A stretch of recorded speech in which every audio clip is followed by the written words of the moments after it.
Hello students, welcome to BM academy. দেখো, আজকের ভিডিওতে আমরা হ্যালোজেনের যে সমস্ত অক্সো অ্যাসিডগুলো রয়েছে তাদের সংকেত, গঠন, নাম এবং জারণস্তর সম্পর্কে আলোচনা করব। তো গ্রুপ 17-এর আগের একটা পার্ট আমরা পড়েছি, এটা হচ্ছে আমাদের সেকেন্ড পার্ট। তো এখানে প্রথমেই দেখো যে নামটা আমাদের রয়েছে সেটা হচ্ছে হাইপোক্লোরাস অ্যাসিড, ঠিক আছে? অর্থাৎ এর গঠন সংকেত হচ্ছে HClO। এবার এর গঠনটা কী করে আঁকা রয়েছে দেখো, এই যে সিএলটা রয়েছে, সিএলের সাথে দেখো ও আর এইচ আছে। তো এখানে অ্যাকচুয়ালি সিএলের সাথে ওইচটা বন্ড আকারে থাকে। বেশ, ঠিক আছে, কোনো অসুবিধা নেই, সিএলের সাথে ওইচটা সিঙ্গেল বন্ড আকারে রয়েছে। এবার ক্লোরিনের বাইরের কক্ষপথে কটা ইলেকট্রন আছে? 7টা ইলেকট্রন আছে। তাহলে এই যে বন্ডটা আমাদের তৈরি হয়েছে, এই বন্ডটাতে দেখো ক্লোরিন একটা ইলেকট্রন দিয়েছে আর অক্সিজেন একটা ইলেকট্রন দিয়েছে, দিয়ে দুটো ইলেকট্রন দিয়ে একটা বন্ড ফর্মেশন হয়েছে। তো ক্লোরিনের বাকি আরও কটা ইলেকট্রন পড়ে রয়েছে? 6টা ইলেকট্রন পড়ে রয়েছে। তাহলে 6টা ইলেকট্রনকে যদি আমরা এইভাবে বসাই তাহলে আমাদের 3টে ইলেকট্রন পেয়ার বা ইলেকট্রন জোড় আমাদের তৈরি হচ্ছে। তাহলে দেখো এখানে আমাদের গঠনটা লেখা রয়েছে যে সিএলের যে টোটাল বাইরের যে 7টা ইলেকট্রন, তার মধ্যে এটা একটা, এখানে দুটো, এখানে দুটো, এখানে দুটো, ব্যাস 7টা ইলেকট্রন হয়ে গেল। আচ্ছা, জারণ স্তর কত হবে? অক্সিজেনের জেনারেলি অক্সিডেশন স্টেট হচ্ছে -2, হাইড্রোজেনের +1। তাহলে টোটালটাকে 0 করার জন্য আমাকে ক্লোরিনে কত বসাতে হবে? +1 বসাতে হবে। তাহলে এখানে ক্লোরিনের জারণ স্তর কত? +1। হাইব্রিডাইজেশন কী হবে? হাইব্রিডাইজেশন কী দেখে বের করতে হয়? লোন পেয়ারের সংখ্যা দেখে আর সিগমা বন্ডের সংখ্যা দেখে। তো এখানে লোন পেয়ার দেখো কটা রয়েছে? 3টে লোন পেয়ার রয়েছে। তাহলে 3 প্লাস সিগমা বন্ড কটা রয়েছে? একটা। তাহলে 4, 3 + 1 4, 4 হলে হাইব্রিডাইজেশন হয় S, আর 3টে P মিলে sp3, ঠিক আছে? বেশ, তাহলে হাইব্রিডাইজেশন কমপ্লিট হয়ে গেল। পরেরটাতে HClO2 অর্থাৎ ক্লোরাস অ্যাসিড রয়েছে। তো এখানে সিএলের সাথে একটা তো ওইচ আমরা করলাম, দেখো আর একটা অক্সিজেন আমার পড়ে রয়েছে। তাহলে সেই অক্সিজেনটা কী আকারে থাকবে? ডবল বন্ড আকারে থাকবে। তাহলে আমাদের 3টে বন্ড হয়েছে, 3টে ইলেকট্রন খরচ হয়ে গেছে। তাহলে ক্লোরিনের আর 4টে ইলেকট্রন পড়ে আছে। তার মানে এই ইলেকট্রনগুলোকে আমরা দুটো দুটো করে বসালাম, অর্থাৎ এখানে লোন পেয়ারের সংখ্যা কটা হলো? দুটো হয়ে গেল। বেশ, এবার আমরা এখানে দেখে নেব যে এর অক্সিডেশন স্টেট কত। O2 এর জন্য কত হয়ে যাবে? -4, হাইড্রোজেনটা +1। তাহলে এখানে যদি আমরা +3 বসাই তাহলে টোটালটা 0। তার মানে আমার এর জারণ স্তর হয়ে গেল কত? +3। হাইব্রিডাইজেশন কী হবে? দেখো এখানে দুটো বন্ডের মধ্যে একটা সিগমা বন্ড, এখানে একটা সিগমা বন্ড, তাহলে দুটো হয়ে গেল। এই একটা লোন পেয়ার, এই একটা লোন পেয়ার, তাহলে lone pair plus sigma bond মিলে হয়ে গেল 2 + 2, মানে আবার সেই 4 চলে এলো। 4 মানে হাইব্রিডাইজেশন হচ্ছে sp3। পরেরটাতে HClO3, তাহলে এখানে কি হবে? আগেরটার মতনই গঠনটা হবে, Cl হবে, OH হবে, এদিকে একটা ডবল বন্ড, এদিকে একটা ডবল বন্ড। তাহলে 1 2 3 4 5টা ইলেকট্রন হয়ে গেছে, একটা লোন পেয়ার থেকে গেল। বেশ, তাহলে দেখো এখানে গঠনটা আমার করা রয়েছে। আচ্ছা, অক্সিডেশন স্টেট কত হচ্ছে? +5 হচ্ছে। আর কি এখানে হাইব্রিডাইজেশন কী হবে? দেখো এখানে দুটো বন্ডের মধ্যে একটা সিগমা আছে, ওপরে একটা সিগমা আছে, এখানে একটা সিগমা আছে, 3টে সিগমা, একটা লোন পেয়ার, তার মানে সেই টোটালটা 4ই হচ্ছে, মানে sp3 হাইব্রিডাইজেশন হচ্ছে। আচ্ছা, লাস্টেরটাতে কি কোনো লোন পেয়ার থাকবে না, এই লোন পেয়ারের জায়গাটা তো আমার এখানে ডবল বন্ড ও বসে যাচ্ছে। বেশ, তাহলে এখানে আমাদের দেখো অক্সিডেশন স্টেট +7 হচ্ছে। আর কি একটা সিগমা বন্ড, দুটো সিগমা বন্ড, 3টে সিগমা বন্ড, 4টে সিগমা বন্ড, 4টে সিগমা বন্ড আছে, তার মানে আমারও এখানে হাইব্রিডাইজেশনটা হয়ে যাবে sp3। অক্সিডেশন স্টেট আমরা এখান থেকে দেখতে পাচ্ছি যে +7 হচ্ছে। বেশ, মনে রাখার কি নিয়ম? এখানে আমার থাকছে 3টে লোন পেয়ার, পরেরটায় থাকছে দুটো লোন পেয়ার, তারপরেরটায় একটা লোন পেয়ার, তারপরেরটায় কোনো লোন পেয়ার থাকছে না। প্রথম কার্ডটা HClO, তারপরেরটা HClO2, তারপরটা O3, তারপরটা O4, ব্যাস এই 4টে। আগেরগুলোতে যেমন আমাদের অনেক কটা করে স্ট্রাকচার মনে রাখতে হচ্ছিলো, এখানে মাত্র 4টে মনে রাখলেই আমাদের হবে। বেশ, নাম কি কি? প্রথম কার্ডটার নাম হচ্ছে হাইপোক্লোরাস, তারপরেরটা ক্লোরাস, তারপরটা ক্লোরিক, তারপরটা পারক্লোরিক। নামগুলো দেখো সহজ আছে, ঠিক আছে? প্রথম দুটো ক্লোরাস, কীরকম ক্লোরাস? প্রথম কার্ডটা হচ্ছে হাইপোক্লোরাস, তারপরটা শুধু ক্লোরাস। আচ্ছা, তারপরেরগুলো ক্লোরিক এবং পারক্লোরিক। বেশ, 4টে নাম মনে রাখবে, জারণ স্তর তো অটোমেটিক এই সংকেতটা থেকেই হয়ে যাবে। আর গঠনের নিয়মটা তো বলেই দিলাম, খুব ইজিলি আমরা বের করে ফেলতে পারবো।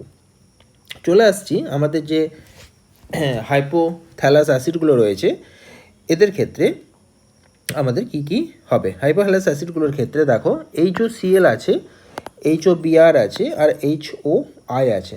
এই 3 রকমের ব্যাপার আমার রয়েছে। তো এখানে যে হ্যালোজেনগুলো, একটা ক্লোরিন আছে, একটা ব্রোমিন আছে, একটা আয়োডিন আছে। অ্যাসিডিটি অর্ডার কী হবে? প্রথম কার্ডটা সবচেয়ে বেশি HOCl এর, তারপরে HOBr, তারপরে HOI। এখন মনে হবে যে কেন আমাদের Cl এর ক্ষেত্রে বেশি হচ্ছে। লক্ষ্য করে দেখো, এই যে আমাদের গঠনটা আমরা এখানে ড্র করেছি, তো ক্লোরিনের ইলেকট্রন নেগেটিভিটি হচ্ছে সবথেকে বেশি। ফলে ক্লোরিন কি করবে, এই অক্সিজেন থেকে ইলেকট্রনটাকে নিজের দিকে কিছুটা টানার চেষ্টা করবে, ফলে এই যে বন্ডটা, এই বন্ডটা সহজে ব্রেক হবে এবং H প্লাসটা এখান থেকে সহজেই বেরিয়ে চলে আসবে। তাহলে H প্লাস যদি সহজে বেরিয়ে চলে আসে তাহলে আমাদের অ্যাসিডিটি কী হবে, বেশি হবে। আচ্ছা, H প্লাস বেরিয়ে চলে এলে এটা আমার কনজুগেট বেস হবে, যে কনজুগেট বেসটা তৈরি হলো সেটাও আমার স্থায়ী হবে। তার কারণটা হচ্ছে এই যে মাইনাস চার্জটা আছে অক্সিজেনের মাথায়, সেটাকে ক্লোরিন কিছুটা নিজের দিকে টেনে নেবে। আচ্ছা, এখানটাতে কী হবে, ব্রোমিনের ইলেকট্রোনেগেটিভিটি কম, ফলে ব্রোমিন কিন্তু ইলেকট্রনটাকে অতটা টানতে পারবে না, ফলে এখানকার বন্ড ব্রেকিংটা অতটা ভালো হবে না। আয়োডিনের ক্ষেত্রে আর একটু খারাপ বন্ড ব্রেকিং হবে, আরও একটু কম বন্ড ব্রেকিংটা ভালো হবে আর কি, অতটা বন্ড ব্রেকিং ভালো হবে না। তাহলে সব থেকে ভালো বন্ড ব্রেকিং হবে এখানে, তার থেকে একটু কম হবে এখানে, তার থেকে আর একটু কম হবে এখানে। কনজুগেট বেসিস স্টেবিলিটি ফার্স্ট হবে এটা, তার থেকে একটু কম হবে এটা, তার থেকে একটু কম হবে এটা। অ্যাসিডিটির অর্ডারটাও আমার সেই জন্য এইভাবে আমাদের এসেছে। তো এখানে ক্লোরিনের তড়িৎ ঋণাত্মকতা ব্রোমিন এবং আয়োডিন অপেক্ষা বেশি হওয়ার জন্য HOCl এর যে অক্সিজেন পরমাণুটা রয়েছে সেটা OH বন্ধন জোড়কে বেশি পরিমাণে আকর্ষণ করছে, ফলে H প্লাস কী হচ্ছে, সহজেই বেরিয়ে যেতে পারছে। কার ক্ষেত্রে, HOCl এর ক্ষেত্রে H প্লাসটা সহজেই বেরিয়ে যেতে পারছে, যেহেতু ক্লোরিন এই ইলেকট্রনটাকে টেনে ধরে আছে, তাই এখানে বন্ড ব্রেকিংটা সহজেই ভালো হচ্ছে, এই পোর্শনটা আলাদা হয়ে যাচ্ছে, H প্লাসটা আলাদা হয়ে যাচ্ছে। আচ্ছা, জারণ সংখ্যা বৃদ্ধির সাথে সাথে আমরা প্রত্যেকেই জানি অ্যাসিডিটি বাড়ে। তো এখানে আমরা দেখতে পাচ্ছি যে জারণ সংখ্যা +1 +3 +5 +7 হয়েছে, তো যথারীতি কী হবে, অ্যাসিডিটি বৃদ্ধি পাবে। কারণ আমরা জানি যে জারণ সংখ্যা যার যত বেশি, ইলেকট্রনের ডেফিসিয়েন্সি তার তত বেশি। ইলেকট্রন ডেফিসিয়েন্সি থাকলে তার মধ্যে ইলেকট্রন গ্রহণ করার একটা প্রবণতা থাকবে, আর আমরা জানি অ্যাসিড মানেই হচ্ছে প্রোটন ডোনার, ফলে ইলেকট্রন অ্যাকসেপ্টার, অর্থাৎ অ্যাসিড ইলেকট্রন গ্রহণ করতে চাই, তাহলে যে যত ভালো ইলেকট্রন গ্রহণ করতে চাইবে সে তত ভালো অ্যাসিড। তাহলে যেহেতু এখানে অক্সিডেশন স্টেট সবচেয়ে বেশি, এর ইলেকট্রন ঘাটতিটা সবচেয়ে বেশি, তাই এ সব থেকে বেশি ইলেকট্রন গ্রহণ করতে চাইবে, তাই এর অ্যাসিডিটি হচ্ছে সব থেকে বেশি। আচ্ছা, আর কি, জারণ সংখ্যা যত বৃদ্ধি পায় তাপীয় স্থায়িত্ব তত বৃদ্ধি পায়। তাহলে এদের মধ্যে জারণ সংখ্যার যদি অর্ডার আমরা দেখি, এটা তো +1, এটা +3, এটা +5, এটা +7, জারণ সংখ্যা সব থেকে বেশি, ফলে এর অ্যাসিডিটি যেমন বেশি, তাপীয় স্থায়িত্ব তেমনি বেশি। আচ্ছা, নেক্সট হচ্ছে জারণ ধর্ম। জারণ ধর্মের ক্ষেত্রে অর্ডারটা কী হবে, আমাদের ঠিক এর উল্টো অর্ডারটা হবে, অর্থাৎ অ্যাসিডিটি এবং তাপীয় স্থায়িত্বের যে অর্ডারটা আমরা পেলাম তার উল্টো অর্ডারটা হবে, অর্থাৎ এই অর্ডারটা। বেশ, এতটা অবধি ক্লিয়ার হয়ে গেল। নেক্সট হচ্ছে inter halogen compounds. Inter halogen compounds মানে কি, যেখানে দু রকম হ্যালোজেন কম্পাউন্ডস আলাদা আলাদা হ্যালোজেন মিলে আমার যৌগটা তৈরি করবে, এটাকে বলা হয়ে থাকে আন্তঃ হ্যালোজেন যৌগসমূহ বলা হয়ে থাকে। বেশ, তো এটা ক প্রকার হয়ে থাকে, 4 ধরনের এটা হয়ে থাকে। X X', X X'3, X X'5 এবং X X'7। বেশ, এবার এর মানেটা কি, প্রত্যেকটা ক্ষেত্রে X মানে হচ্ছে আমার কেন্দ্রীয় পরমাণু, আর X' মানে হচ্ছে আমার প্রান্তীয় পরমাণু। বেশ, তো এবার উদাহরণগুলো একবার দেখে নাও। X'-এর ক্ষেত্রে ClF, BrF, IF, ICl, IBr। তো এগুলোর ক্ষেত্রেও তো এমনি বোঝার কোনো উপায় কিছু নেই, ঠিক আছে। প্রথমটাকে আমরা ধরে নেবো যে কেন্দ্রীয়, পরেরটাকে প্রান্তীয় ধরে নেবো। এবার দুটো তো পরমাণু মিলে এটা তৈরি হয়েছে, তাহলে এক্ষেত্রে বন্ডটা আমার এরকম টাইপের হবে। পরেরগুলোর থেকে লক্ষ্য করে দেখো, কেন্দ্রীয় পরমাণু মাঝে থাকবে, প্রান্তীয় পরমাণু সাইডে থাকবে, আমরা সহজেই বুঝতে পারছি। ClF3, BrF3, IF3, ICl3, এগুলো হচ্ছে Cl, Br, I এবং I, এরা হচ্ছে কেন্দ্রীয়, আর পরেরগুলো হচ্ছে আমার প্রান্তীয় পরমাণু। তারপরেরটা তো তাই, এখানে দেখো I, Br আর Cl হচ্ছে কেন্দ্রীয় পরমাণু, আর ফ্লোরিনগুলো হচ্ছে প্রান্তীয় পরমাণু। এখানেও তাই, আয়োডিন কেন্দ্রীয় পরমাণু, ফ্লোরিন হচ্ছে প্রান্তীয় পরমাণু। তো এই যে উদাহরণগুলো আমরা দেখলাম, এখান থেকে কয়েকটা কনক্লুশনে আমরা আসবো। প্রথমত হচ্ছে X মানে যেটাকে আমরা কেন্দ্রীয় পরমাণু আমরা বলছি, সেই কেন্দ্রীয় পরমাণুটা প্রত্যেকটা ক্ষেত্রে লক্ষ্য করে দেখো যে প্রান্তীয় পরমাণুর তুলনায় আকারে বড় হচ্ছে এবং তড়িৎ ঋণাত্মকতা কম হচ্ছে। যদি আমরা এই উদাহরণটার কথাই ভাবি, IF7, আমরা দেখতেই পাচ্ছি যে আয়োডিনের সাইজটা অনেক বড় কার তুলনায়, ফ্লোরিনের তুলনায়, এবং তড়িৎ ঋণাত্মকতা কিন্তু ফ্লোরিন অপেক্ষা কম। তাহলে আমরা খুব সহজেই বুঝতে পারছি যে কেন্দ্রীয় পরমাণু হতে গেলে তাকে সাইজে বড় হতে হবে, কারণ সাইজটা বড় না হলে তার চারিদিকে প্রান্তীয় পরমাণুগুলো তো থাকতে পারবে না। তাই কেন্দ্রীয় পরমাণুর আকারটাকে কি হতে হবে, বড় হতে হবে, এবং যথারীতি তার তড়িৎ ঋণাত্মকতাটাকে কম হতে হবে। আর যেগুলো প্রান্তীয় পরমাণু হবে, যারা সাইডে থাকবে, তাদেরকে আকারে ছোট হতে হবে এবং তাদের তড়িৎ ঋণাত্মকতা যথারীতি কী হবে, বেশি হবে। তাহলে ভেরি ইজিলি আমরা বলে ফেলতে পারবো যে আমাদের কীরকম যৌগ অ্যাকচুয়ালি ইন্টার হ্যালোজেন কম্পাউন্ডস তৈরি হয়। আমাদের যদি বলা হয় যে IF7 আর Fi7 কোনটা সঠিক? আমরা ইজিলি বলতে পারবো আমার IF7টা সঠিক, Fi7টা সঠিক নয়, কারণ আমাকে কেন্দ্রীয় পরমাণুটাকে সাইজে বড় হতে হয় প্রান্তীয় পরমাণুর তুলনায়। তাই এখানে আমার আয়োডিনটা সাইজে বড় হচ্ছে, অর্থাৎ আমার ক্রাইটেরিয়াটা ম্যাচ করছে। পাশাপাশি আমার কেন্দ্রীয় পরমাণুর তড়িৎ ঋণাত্মকতা কম হতে হয়, যেটা এখানে আয়োডিনের তড়িৎ ঋণাত্মকতা ফ্লোরিন অপেক্ষা কম। তাই এক্ষেত্রে আমার ক্রাইটেরিয়া ফুলফিল করায় এই যৌগটা ইন্টার হ্যালোজেন কম্পাউন্ড হিসেবে তৈরি হবে, বাট এটা কিন্তু হবে না, Fi7টা হবে না। আচ্ছা, আর কি? এই যে আন্তঃহ্যালোজেনগুলো রয়েছে বা ইন্টার হ্যালোজেনগুলো রয়েছে, এতে রাসায়নিক সক্রিয়তার মান নর্মাল হ্যালোজেন অপেক্ষা বেশি হয়। তার কারণটা কি? তার কারণ এখানে দেখো দুটো ভিন্ন ভিন্ন তড়িৎ ঋণাত্মকতা দ্বারা এই বন্ধনটা গঠিত হচ্ছে, ফলে এখানে ওভারল্যাপ কিন্তু তুলনামূলকভাবে অতটা ভালো হয় না। তাই ইন্টার হ্যালোজেনগুলির সক্রিয়তা বেশি হয়, অর্থাৎ তারা বেশি রিঅ্যাক্টিভ হয়। মানেটা এরকম যে ধরো আমরা Cl এর সাথে একটা F যৌগ নিলাম আর একটা Cl এর সাথে Cl যৌগ নিলাম। তো এখানে দুটো ক্লোরিন পরমাণুর সাইজ যেহেতু সেম এবং দুটো পরমাণু একই, তাই এখানে যে ওভারল্যাপটা হবে সেই ওভারল্যাপের মানটা খুব ভালো হবে, খুব ভালো বন্ডিং তৈরি হবে এদের মধ্যে। কিন্তু Cl এর সাইজ যদি যেহেতু বড়, ফ্লোরিনের সাইজ যেহেতু তুলনামূলক ছোট, তাই ইন্টার হ্যালোজেন কম্পাউন্ডসের ক্ষেত্রে যে ওভারল্যাপটা হবে সেই ওভারল্যাপটা কিন্তু ততটা ভালো হবে না যতটা ভালো আমাদের এই Cl মধ্যে হচ্ছিল বা F এর মধ্যে হচ্ছিল। তাই যেহেতু এখানে ওভারল্যাপ ভালো হচ্ছে না ইন্টার হ্যালোজেনটার ক্ষেত্রে, তাই এই বন্ডটা সহজেই ব্রেক করা যাবে, আর বন্ডটাকে সহজেই ব্রেক করা গেলে এর রিঅ্যাক্টিভিটি বা রাসায়নিক সক্রিয়তা বেশি হবে। তাই আমরা খুব সহজেই বলতে পারবো যে হ্যালোজেন অপেক্ষা ইন্টার হ্যালোজেনগুলো অধিকতর সক্রিয় হয়। তার কারণ এখানে যেহেতু দুটো আলাদা আলাদা তড়িৎ ঋণাত্মকতা বিশিষ্ট পরমাণুর মধ্যে ওভারল্যাপ তৈরি হচ্ছে, তাই ওভারল্যাপটা একই রকম পরমাণু বিশিষ্ট পরমাণুর মধ্যে যে ওভারল্যাপটা হয় তার তুলনাতে খারাপ হচ্ছে, অতটা ভালো হচ্ছে না, ফলে তার বন্ধনটাকে আমরা সহজেই ভাঙতে পারবো। তাই এক্ষেত্রে আমার যে ঘটনাটা ঘটবে রিঅ্যাক্টিভিটিটা আমার বেশি হবে। ব্যাস, ক্লিয়ার হয়ে গেল। আর তোমরা এখানটাতে খেয়াল রাখবে, এখানে দেখবে যে আয়োডিনের চারিদিকে 7টা F থাকতে পারে, 7টা Cl কিন্তু থাকতে পারে না, বা 7টা Br থাকতে পারে না, কারণ একটাই ক্লোরিন বা ব্রোমিনের সাইজটা হচ্ছে বেশি। ঠিক আছে, তাহলে এখানে আমার একটাই যৌগ গঠিত হয়। ঠিক আছে, তাহলে কী করে আমরা এটা মনে রাখবো? কেন্দ্রীয় পরমাণুটাকে আমরা সব থেকে বড় নেবো। এখানে যদি আমরা ক্লোরিন নিই বা ব্রোমিন নিই আয়ের পরিবর্তে, তাহলেও হবে না। আর এফের পরিবর্তে যদি আমরা এখানে Cl বা Br নিই তাহলেও হবে না। তার মানে এই একটাই যৌগ আছে 7টা পরমাণু দিয়ে যদি আমরা ইন্টার হ্যালোজেন করতে চাই, তাহলে আমার এই একটাই এক্সাম্পল আমরা পাবো। ঠিক আছে, আর যদি আমরা 5টা দিয়ে করতে চাই, তাহলে মনে রাখবে যে কেন্দ্রীয় পরমাণু হিসেবে আমরা Br Cl ব্যবহার করতে পারি ঠিক কথাই, কিন্তু প্রান্তীয় পরমাণু হিসেবে আমাদের মাস্ট F রাখতে হবে। ঠিক আছে, পরেরটা তো দেখে নাও। 3টে যখন আমরা ব্যবহার করছি তখন প্রান্তীয় পরমাণু হিসেবে মাস্ট এখানে আমরা F ব্যবহার করছি, আর এই জায়গাটাতে আমরা ক্লোরিন, ব্রোমিন বা আয়োডিন ঠিক আগেরটার মতো আমরা ব্যবহার করতে পারি, কোনো অসুবিধার কিছু নেই। তাহলে এই জায়গাটার এক্সাম্পলটা আমার একই টাইপের হয়ে যাচ্ছে। আচ্ছা, আর লাস্টেরটার ক্ষেত্রে শুধুমাত্র I আর F ব্যবহার করব, বাকি আর কিছু হবে না। আর 3টে দিয়ে যখন আমরা বানাবো, আর একটা বানানো যায় যে যদি আমরা আয়োডিন নিই, সব থেকে বড় কেন্দ্রীয় পরমাণুটাকে যদি আমরা নিই, তাহলে আমরা F-এর জায়গাতে Cl আমরা এখানে জাস্ট অ্যাড করতে পারবো। কিন্তু তা বলে কিন্তু এখানে ICl5 কিন্তু হবে না, 5টা Cl কখনো রাখা যাবে না। 3টে Clকে মোটামুটি আমরা আয়ের সাথে রাখতে পারবো, যেহেতু আয়ের সাইজটা সব থেকে বড়। আর প্রথম কার্ডটা তো একদমই সহজ, প্রথম কার্ডটাতে তো কোনো কিছু ব্যাপার নেই, যে কোনো দুটো দুটো করে নিয়ে নেবে, তাহলে আমার যৌগটা তৈরি হয়ে যাবে। দুটোর মধ্যে যেটা তড়িৎ ঋণাত্মকতা কম সেটাকে আমরা আগে রাখবো, ফলে আমরা প্লাসটাকে আগে পাবো, মাইনাসটাকে পরে পাবো। প্লাসটা আগে, মাইনাসটা পরে, প্লাসটা আগে, মাইনাসটা পরে। আচ্ছা, অর্থাৎ প্রথমটা আমরা এই ক্ষেত্রে বলবো কেন্দ্রীয় পরমাণু, পরেরটা বলবো প্রান্তীয় পরমাণু। বেশ, এই আমাদের মোটামুটি এক্সাম্পলগুলো হয়ে গেল। দেখো এক নিমেষে আমাদের এক্সাম্পলগুলো চলে এলো। প্রথমটায় মোটামুটি আমরা 5টা এক্সাম্পল পাবো, তারপরটায় 4টে, তারপরটায় 3টে, লাস্টেরটাই একটা। বেশ, এইভাবে খেয়াল রাখবে। প্রান্তীয় পরমাণু জেনারেলি ফ্লোরিন, দেখো সব ফ্লোরিন হয়েছে, সব ফ্লোরিন হয়েছে। একটাই শুধুমাত্র ক্লোরিন রাখবো 3টে ক্লোরিনের ক্ষেত্রে, তবে সেক্ষেত্রে এখানে মাস্ট বি আয়োডিন হতে হবে কেন্দ্রীয় পরমাণু হিসাবে।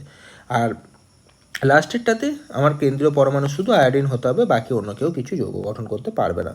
তো এখান থেকে আমার একটা প্রশ্ন হয়, এই দেখো এই IF7 গঠিত হচ্ছে, কিন্তু আয়ের জায়গাতে আমি যদি Cl বসাই বা যদি আমি Br বসাই তাহলে হবে না। তার কারণটা হচ্ছে আয়োডিনের সাইজ সবচেয়ে বড়, এর চারিদিকে আমি 7টা ফ্লোরিনকে রাখতে পারবো, কিন্তু ক্লোরিন বা ব্রোমিনের সাইজটা হচ্ছে তুলনামূলকভাবে ছোট, তাই এর চারিদিকে কিন্তু 7টা পরমাণুকে রাখা যাবে না। দেখো এখানে ব্যাখ্যাটা লেখা আছে যে আয়োডিন আকারে বড় হয় এর চারিদিকে 7টি F পরমাণু সহজেই যুক্ত হয়ে আন্তঃহ্যালোজেন যৌগ গঠন করতে পারে, কিন্তু ক্লোরিন ও ব্রোমিনের আকার তুলনামূলক ছোট হওয়ার জন্য এর চারিদিকে 7টা F পরমাণু যুক্ত হতে পারে না। বেশ, F কখনো কেন্দ্রীয় পরমাণু হতে পারে না, কেন? তার কারণটা হচ্ছে F এর ইলেকট্রোনেগেটিভিটি হাইয়েস্ট। ঠিক আছে। আর আমরা জানি যে কেন্দ্রীয় পরমাণু হতে গেলে ইলেকট্রোনেগেটিভিটি কম হতে হবে। আচ্ছা, ডি অরবিটাল থাকে না এর, ঠিক আছে। আচ্ছা, ফলে এক্সপ্যান্ড করতে পারে না, লিগেন্ডগুলোকে যুক্ত করতে পারে না, আর কি প্লাস জারণ স্তর কখনোই প্রদর্শন করতে পারে না। পাশাপাশি এর সাইজটাও হচ্ছে ছোট, তাই এফ কখনোই কেন্দ্রীয় পরমাণু হিসেবে কিন্তু থাকতে পারবে না। বেশ, এই ব্যাপার গেল। একটা রিয়েকশন দেওয়া আছে, আইসিএল এর সাথে H2O যদি বিক্রিয়া ঘটানো হয় তাহলে আমাদের এখানে কি উৎপন্ন হবে সেটা আমাদের এখানে দেওয়া আছে, ঠিক আছে। রিয়েকশনটা একদমই সহজ। H2O মানে আমরা এখানে পেয়ে যাব H প্লাস আর OH মাইনাস, আর এখানে I প্লাস আর Cl মাইনাস, ঠিক আছে। তাহলে আয়ের সাথে আমার কি যুক্ত হবে, OH যুক্ত হবে, তাহলে এই যে HOI বা IOH এটা আমার তৈরি হয়ে গেল, আর এইচের সাথে আমার Cl যুক্ত হবে, তাহলে আমার HCl তৈরি হয়ে গেল। নেক্সট হচ্ছে অ্যানহাইড্রেট যৌগ। তো এই যে আমাদের যে চারটে অ্যাসিড আমরা পড়লাম, হাইপোক্লোরাস, ক্লোরাস, ক্লোরিক এবং পারক্লোরিক, তো এই যে আমরা একটু আগেই যেগুলো দেখলাম যে এই ধরনের চারটে অ্যাসিড HClO, HClO2, HClO3 এবং HClO4, তো এদের ক্ষেত্রে যদি অ্যানহাইড্রেট যৌগ বের করতে বলে তাহলে দেখো এখান থেকে যদি অ্যানহাইড্রেট বের করতে বলি তাহলে জল বার করব, তাহলে দুটো হাইড্রোজেন বার করতে হবে, তাহলে আমাকে এখানে মাস্ট বি 2 নিতে হবে, সবগুলোতেই 2 নিতে হবে, নাহলে তো আমরা জলটা বের করতে পারবো না। তাহলে এখান থেকে দেখো H2 বেরিয়ে যাচ্ছে আর একটা O বেরিয়ে যাচ্ছে, তাহলে Cl2 আর O পড়ে থাকছে, তারপরেরটাতে Cl2 আর 3টে O পড়ে থাকছে O3, তারপরটাতে Cl2O5, তারপরটা Cl2O7। বেশ, ক্লিয়ার হয়ে গেল। আচ্ছা, এইভাবে আমরা মোটামুটি যৌগগুলোকে তৈরি করতে পারলাম। নেক্সট হচ্ছে জারণ ক্ষমতার ক্রম। আমরা জানি বাঁ দিক থেকে ডান দিকে গেলে জারণ ক্ষমতা বাড়ে, নিচের দিকে কমে, তাই ফ্লোরিনের নিচে ক্লোরিন আছে, তার নিচে ব্রোমিন আছে, তার নিচে আয়োডিন আছে, তাই জারণ ক্ষমতা আস্তে আস্তে আস্তে আস্তে কমবে। এবার জারণ ক্ষমতা সব থেকে বেশি কার, ফ্লোরিনের জারণ ক্ষমতা সবচেয়ে বেশি, তাই ফ্লোরিন কি করতে পারবে, জারিত করতে পারবে। কাকে কাকে জারিত করতে পারবে, HCl, HBr, HI এদেরকে জারিত করে ক্লোরিন, ব্রোমিন, আয়োডিনে পরিণত করতে পারবে। ক্লোরিনের জারণ ক্ষমতা তো ফ্লোরিন অপেক্ষা কম, তাই ক্লোরিন HFকে জারিত করতে পেরে F2তে পরিণত করতে পারবে না, তাহলে ক্লোরিন কাকে কাকে পারবে, ব্রোমিনকে পারবে আর আয়োডিনকে পারবে, ঠিক আছে। যা তার নিচে যারা আছে তাদেরকে পারবে। ব্রোমিন কাকে পারবে, আয়োডিনকে পারবে, আর আয়োডিন তো কাউকেই পারবে না, কারণ আয়োডিনের ক্ষমতা হচ্ছে সবচেয়ে কম। তাহলে ব্যাপারটা যেটা দাঁড়ালো যে ফ্লোরিন HCl, HBr এবং HIকে জারিত করে Cl2 করতে পারবে, Br2 করতে পারবে, I2 করতে পারবে। Cl2 মানে ক্লোরিন HBrকে HBr2তে এবং HIকে I2তে কনভার্ট করতে পারবে, আর ব্রোমিন শুধুমাত্র HIকে I2তে কনভার্ট করতে পারবে। বেশ, হয়ে গেল। এখানটা পড়ে রাখবে, এখান থেকে কোশ্চেন আসে, ঠিক আছে। বেশ, নেক্সট হচ্ছে হাইড্রাসিডগুলির বিক্রিয়া।